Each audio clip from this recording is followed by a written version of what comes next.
Welcome sa Dries TV. Kung interesado ka sa ganitong news, huwag kalimutang isubscribe ang ating YouTube channel. Maraming salamat! Welcome back again sa ating YouTube channel mga kakimpaw, and sa update natin ito ang pag-uusapan natin ay tungkol sa mga importanteng ganap kina Kim and syempre kay Paolo Avellino. So ang pag-uusapan natin sa update na to ay may kaugnayan nga po mga kakimpaw sa pagbibigay ni Paolo Avellino ng cravings ng isang naglilihi mga kakimpaw. Sino kaya yung naglilihi na yan na talaga namang naimbitahan para po ma-interview sa isang programa? Mamaya pag-uusapan natin yan. And syempre, pag-uusapan din natin ang tungkol dito sa tarot card kay Chinita Princess na talaga namang nakakakilabot yung kanyang revelasyon. Yan ang mamay pag-uusapan at malalaman nyo po. Pero bago po ang lahat, maraming salamat sa inyong patuloy na pag-support at pagsubaybay sa mga daily update natin. Kaya naman bilang pasasalamat, narito po ang isang napili kong komento patungkol ito sa naging previous update. Mula ito kay Ginang Norma Dayag. Sabi niya, Dries TV, how is that? Diba Dries, may ginagawa na sila na movie for MMFF? Tapos na ba yung shooting? Saan ba punta nilang magbakasyon? Wala nga si Kimi sa Showtime at andyan naman si Ann Curtis na palit niya. If this legit, then we will be missing Kimi for 3 months.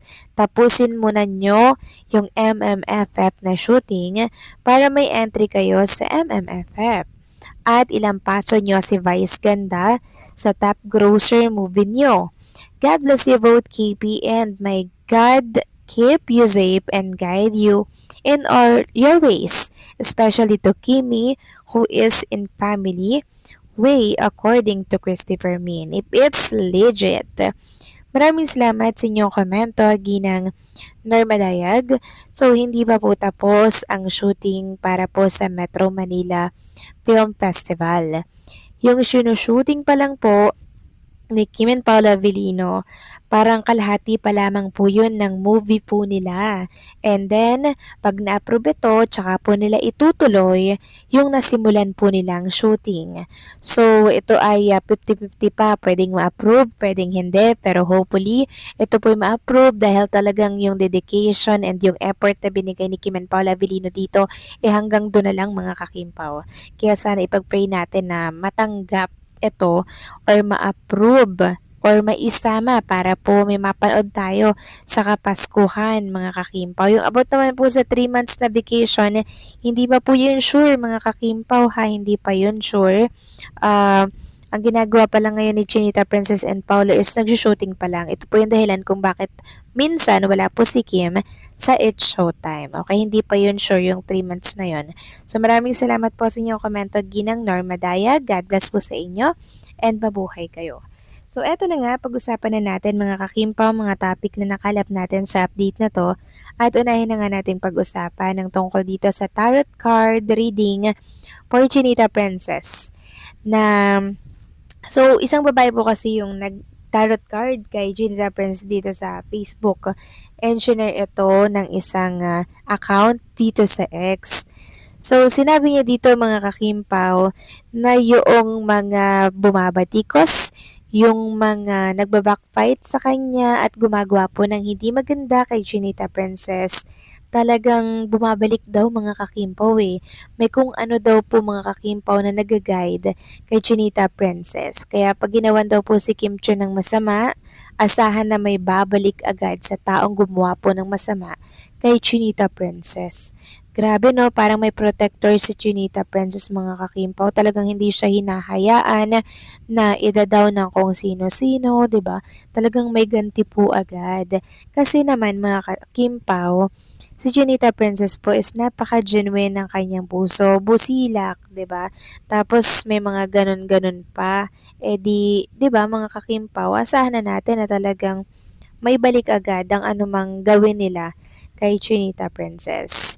Samantalang pag-usapan naman natin ang tungkol dito sa cravings ng isang naglilihi na kung saan ay ibinibigay po ni Paolo Avellino agad-agad. So naimbitahan kasi mga kakimpaw itong si Angeline Quinto sa isang programa. And meron nga po siyang mga revelasyon dito about kay Paolo Avellino kasi nakasama nga niya itong si Paolo and Kim sa What's Wrong with Secretary Kim, ganyan mga kakimpaw. Tapos, grabe po yung sinabi niya dito. Super mabait daw si Paolo, mapagbigay. Tapos yung mga cravings daw niya, talagang binibigay ni Paolo. Kahit ano daw gustuhin niya, ice cream o ice cream, binibigay daw po talaga sa kanya mga kakimpaw. Tapos, tinanong po siya nung nag-i-interview na baka naglilihi ka nung time na yon. Sabi po ni Angeline Quinto, hindi daw, tapos na daw yung paglilihi niya, pero still binibigay pa rin daw po ni Paolo Avellino yung mga gusto niya. Grabe no, napakabait ni Paolo. At hindi lang mabait mga kakimpaw, very gentleman din si Paolo Avellino at nakita rin naman natin yan, di ba, sa pag-aalaga niya po kay Chinita Princess, the way po ng pagtrato niya kay Chinita Princess. Hindi lamang po si Kim Chu mga kakimpaw ang nagsasabi at nakakakita at nakakapansin kung gaano po kamarespetong tao, ka-gentleman ng isang Paulo. 'Di ba? Dito pa nga lang po kay Angeline Quinto, sobrang bait na. And nang malaman nga ito ng mga Kimpaw fans at supporters na nagmamahal sa Kimpaw, mas lalo po silang humanga kay Paulo. Kasi ito pa lang si Paulo, talagang mabait talaga siya kahit behind the camera, off-cam, ganun at ganun pa rin po talaga yung ugali niya. Hindi po nagbabago. May ibang actor kasi 'di ba na mabait sa camera, pero pag off-cam na, grabe pala yung ugali, 'di ba? May ganun po pala. Pero si Paulo, iba mga kakimpaw eh. Kahit off-cam, hindi nagbabago. Ganon at ganon pa rin siya. Katulad ni Chinita Princess, mga kakimpaw, 'di ba? Kung ano siya sa harap ng camera, ganon din siya pag off-cam. Kaya patuloy na binibless ang dalawang ito eh. Kaya nga po very compatible ng dalawang ito kasi nagkakasundo sila mga kakimpaw. Sabi nga nila 'di ba, same feeders flocks together. Ibig sabihin very ano talaga sila no? Compatible sa isa't isa. Compatible, nagkakasundo, dahil isa po ang gusto nila mga kakimpaw. 'Di ba? Yun lang yun. Pero kung hindi po nagkakasundo, iba yung gusto ng isa, iba rin yung gusto ng isa, edi ano po ang mangyayari sa relationship? Edi magkakahiwalay, separate. Pero iba si Kim and Paolo eh, talagang sila po yung pinagtagpo ng tadhana, mga kakimpaw, na talaga namang wala nang hahanapin pa sila sa isa't isa kasi lahat nasa kanila parehas mga kakimpaw eh. Ang gagawin na lamang nila, syempre, kung merong mga hindi pagkakaunawaan, adjustment. At alam ko, alam na yun ni Kim and Paolo Avellino, matured enough na sila sa mga ganitong bagay at marami na rin po nilang napagdaanan. Kaya alam po nila kung paano mag-adjust sa isa't isa. Yan po yung isa sa mga sekreto kung bakit tumatagal ang relationship ng magkarelasyon. At alam ko namang na-apply yun ni Kim and Paula Avellino sa relationship nila ngayon, di ba? So kayo ba mga kakimpaw, ano masasabi ninyo dito? Please comment down below.